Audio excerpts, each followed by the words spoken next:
And joining us right now is Hall of Famer and legendary, not sports entertainer, I call her a wrestler, and that is Gail Kim. Gail, how are you today? Good. How are you guys? Excited to have you on and really looking forward to seeing you back in the ring on Sunday. I'm excited. I'm nervous. I have a lot of anxiety.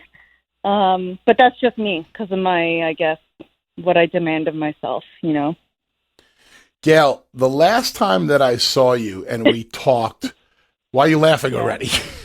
I don't know. I'm just like, it's so funny. Everyone that knows that, especially girls, when they know they're getting interviewed by Bubba, they're like, oh boy, what's coming now? Well, it's nothing bad, but it's honest. So the last time that me and you spoke, I believe was at it might have been All In or some convention, and I asked you how you were feeling and if you wanted to if you wanted to wrestle anymore, and you looked at me and you said, Bubba, honestly, I only have 1 or 2 matches left in me. Yes. You're coming out of retirement. Is this the one match that you think you have left in you? Yes. Absolutely, 100%. And a lot of process had to go through finalizing this match.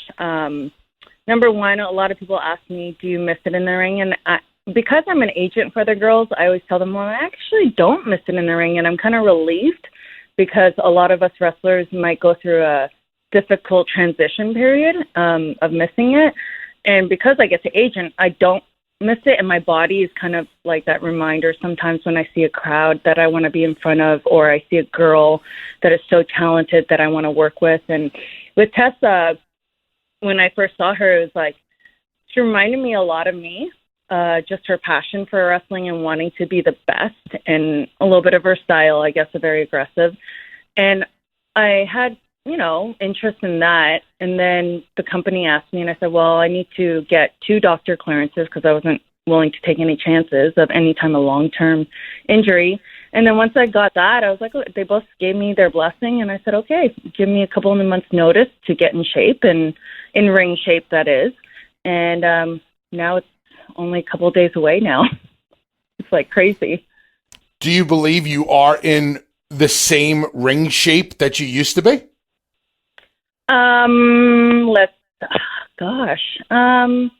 I definitely feel it a lot more. Taking over a year off has kind of it can mess with your head a little bit, to be honest, but I'm confident. I've been busting my ass, honestly, so hard, just cardio-wise is what I was a little bit more concerned about, because let's face it, Tessa is like basically almost half my age, and not only just half my age, she's a phenomenal athlete at half my age. So I knew what bar I had to raise myself to, and I feel confident. I feel ready, that's for sure. Now, you mentioned they approached you, but Gail, knowing Tessa Blanchard and seeing Tessa Blanchard in the ring, is there anybody else you would have come back for, or are you really coming back because you have the opportunity to wrestle Tessa? That's a good question. I mean, obviously there are a lot of talented girls right now, but a lot of them are in WWE. I'm not gonna lie. Really talented. Like, I love all the Asian girls over there. I love Asuka, Kairi, and Io, and Charlotte. I mean, there's so many talented girls. But right now, who's available to me? Absolutely, Tessa is the top of the list. I truly believe that she's probably the best female right now on the independent scene, skill-wise. Gail, you said that you've been training hard, you feel good, but you also said that Tessa is, half your age. She's strong, she's fast. Can she beat you? I mean, you just never know. That's what this match is for, right? But the Gail Kim that I know will always go into the ring ultra confident. But absolutely. you've been out for a year. Does that make you more vulnerable than you've ever been before? No, because I feel like where her disadvantage is her inexperience in the sense of her age. And when I look at her, I see kind of me in the early years, and I feel like I'm way smarter now, so I think experience can definitely level out that playing field. for sure, 100%. You know, Gail, we talked about it a lot earlier in the show about, you know, some of your best matches and, you know, all the things that you've accomplished in your career, and you're a Hall of Famer. Yeah. You know, Pro Wrestling Illustrated named you the #1 female wrestler in the world not that long ago. Like, yeah, okay, a couple of years ago, yeah. Okay. So, but like when you look back at your career, is there anything you feel that you didn't accomplish? Was there anything that you might have regret that you weren't able to do during your career? Actually, no. I can honestly say I can look back and I feel so much satisfaction and peace and happiness. And the fact that I'm able to still be in this business in some way and contribute, I'm so grateful. I thank my lucky stars that I've been able to do this for so long. And, you know, as a woman in this business, it's getting better. But, you know, to be an agent, there's very, you know, slim pickings there are opportunities. So I feel like it's, like I said, getting better. But I'm one of the only few females in the production meetings when we have the shows. You know, there's a couple of people on the crew and stuff, but no other agents. So I kind of, you know, I'm very grateful and blessed. Gail, I understand the no regrets, and I know this is not your fault, but don't you feel kind of slighted that you never got a chance to be the wrestler that you know you could have been in the WWE? Not now. No, maybe at one point in my career. I just look at it as, I always tell the fans who always say that to me at, you know, appearances and, you know, I can't believe the way they treated you and whatever. I'm like, yeah, but you know what? This business is all about timing. And I was just never, I kind of just, you know, I kind of got a little bit of the golden era. I was lucky enough to be part of this whole knockout revolution when it happened. And if I didn't get treated that way at WWE, I wouldn't have been able to accomplish what I did outside of the company.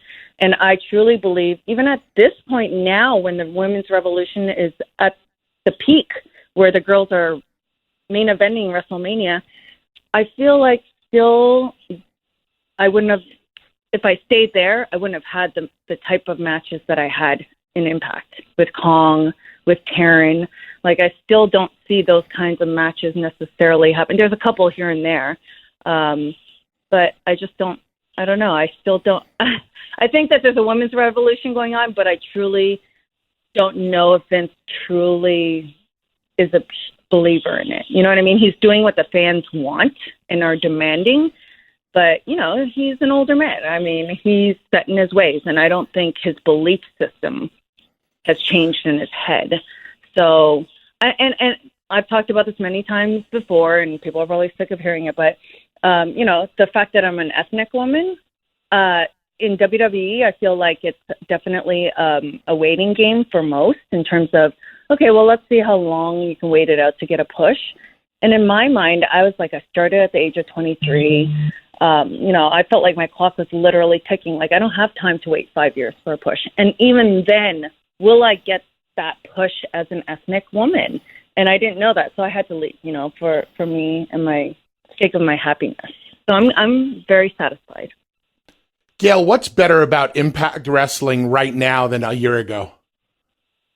Oh, boy, I think it's really turned around in terms of, I mean, the biggest difference that I find is the fan response. So, yes, I think people are a little disappointed that we're not on a bigger network, maybe, you know, because we used to be on Spike, and that was probably the height of our success at that time in terms of where we were seen. So now most people watch us on Twitch, and so some people will say, I don't know where to find you, but the people that do watch, I mean, it's really turned around, because at one point a couple of years ago, everyone just wanted to hate us, no matter what, even whether they watched the product or didn't watch the product. And now I feel like it's so positive from other people in the industry, other wrestlers, fans, and how much they enjoy the product so much more, the storytelling, the creative. In terms of the women, I always say, you know, right now WWE is a good place for women, I guess, you know, in terms of the revolution and everything. But Impact has never stopped utilizing the women. And, you know, for the past year, it's been at least 2 storylines for women and incorporating the other women into men's storylines as well. So I love that they're basically utilizing all the women that they can. Normally, we have 8 girls at a taping around there, if not more, and they're all working. So that's just great news to see. You know, Gail, you mentioned something that I find very, very interesting, and you mentioned about, you know, and maybe there's fans and people that don't want to hear about it, but I think it's something that definitely needs to be stated. And you mentioned about the obstacles that you had as an ethnic woman. Do you feel that over time, and do you feel now that like somehow that these barriers have been broken, or do you still think it's a stigma in the world of pro wrestling? It depends what promotion you're in, definitely. I guess it all depends on the individual, but I still think that we got a long way to go. Luckily, when I got to Impact Wrestling, I wasn't viewed as an ethnic woman. I was just Gail. To be honest, that's how I always felt I was treated. Now, my time in WWE, I felt like an ethnic. I felt like, yeah, I'm different. And it was just amazing to see the difference in how you feel, and then the comfort level, and then the ease of who you can be as a performer when you're allowed to be yourself.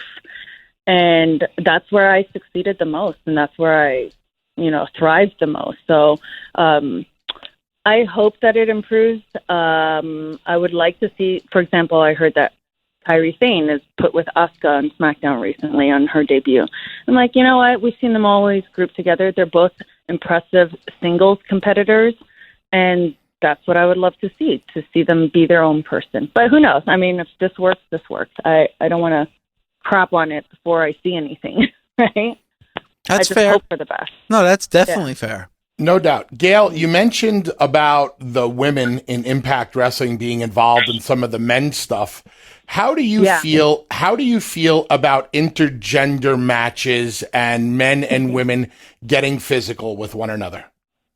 Yeah. My view on that is I'm okay with it as long as the story fits the feud or program or whatever you want to call it. If it makes sense, then I'm okay. I'm not one for, because this generation, you know, wrestling has really changed, and now it's so much more fast-paced, high spots, and I don't want to see something that doesn't make sense, where the girls just flipping the guy around, throwing him around, and I'm okay on a rare occasion. I don't want to see it full-time at all. I don't think it's realistic. I'm all about being realistic in this business, so, for the most part. Okay, but could Gail Kim, the wrestler, wrestle John Morrison, the wrestler, in a one-off wrestling match? I mean, if you wanted me to, I guess, but I would definitely. I wrestled Tigre Uno in Impact Wrestling 101, and I thought that the match came out great. I was happy with it, and I thought that we told a good story, you know, and I don't think it was not believable. So I was okay with that. But I mean, I don't want to do it as a regular thing. I like wrestling females. I like that interaction. I wouldn't say no, but I'd want it to be right. Gotcha. You know, Gail, earlier in the show, I was talking about the match that you had with Taryn Terrell at Slammiversary back in 2013, and it's such a great match, and unfortunately, over time, it kind of gets overlooked, and I feel that's almost a crime. And I think Taryn Terrell, when you look at Taryn Terrell, she's somebody, when you talk about great pro wrestlers, you don't mention the name Taryn Terrell. You've wrestled so many people in your career. Are there certain women that you feel don't get the credit they deserve that you faced in the ring? Oh, boy. Yeah, I mean, Taryn was definitely one of them. I think people were totally surprised, and that was kind of the turning point in terms of how they viewed her. And I knew what her strengths were, and we really played them up. And she did her part, to an incredible degree. She's one of my favorite opponents of all time. We just had an amazing chemistry. Almost I'd say every single time we were in the ring, it was just that trust within each other.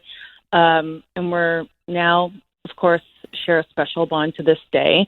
I'm trying to think of who else would be. I mean, I don't feel like anyone was really underrated that I wrestled. I feel like I had really good chemistry with most of the girls I wrestled. Of course, there's always going to be that one match here and there where it's bad. But I'm really proud of that. Was always my goal in my career, was to show that I could wrestle with any type of girl at any time, no matter what style, size, or whatever it was. That was my goal. So, Gail, last one from me. You talked about the match that you had with Taryn. Obviously, Dave remembers it. I remember it. Fans remember it. You remember it. Can you top that match against Tessa Blanchard this weekend? Well, this is the whole thing about matches, and I don't know if you're the same way, Bubba, but when you've had a match and you come back and you have that feeling because you haven't watched it, you just feel it. So you're like, oh, well, it was okay. And then you go back and you watch it, and it's like, oh, it was so much better than I thought. Or it goes the opposite way. I thought it was great. And then you go back and you're like, you kind of tear it apart.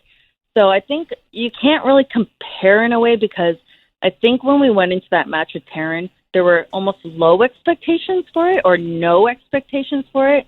So it's easy to exceed those expectations. But now with Tessa, I think people are expecting a lot. And so that's why I guess I feel the pressure, because my need for perfectionism and, to blow the fans away. And I will tell you, though, I've heard a couple, I think people, I can't tell what the expectations are. I know I'd say 50-50. I think some people think that, I'm 42. I've been not in the ring for over a year. So the expectations are kind of, I don't know. But I hope to exceed that and blow them away. And, you know me, Bubba, I'm not going to hold back. If I'm coming back for a match, I'm going balls to the wall. I love it. And I think you just sold us on the match that's taking place on Sunday. Again, it's Gail Kim against Tessa Blanchard. The pay-per-view is Rebellion. And again, it's this Sunday. You can see it on pay-per-view and the Fight TV app. And Gail, it's always a pleasure talking to you, and good luck on Sunday. Thank you, guys. Thanks for having me.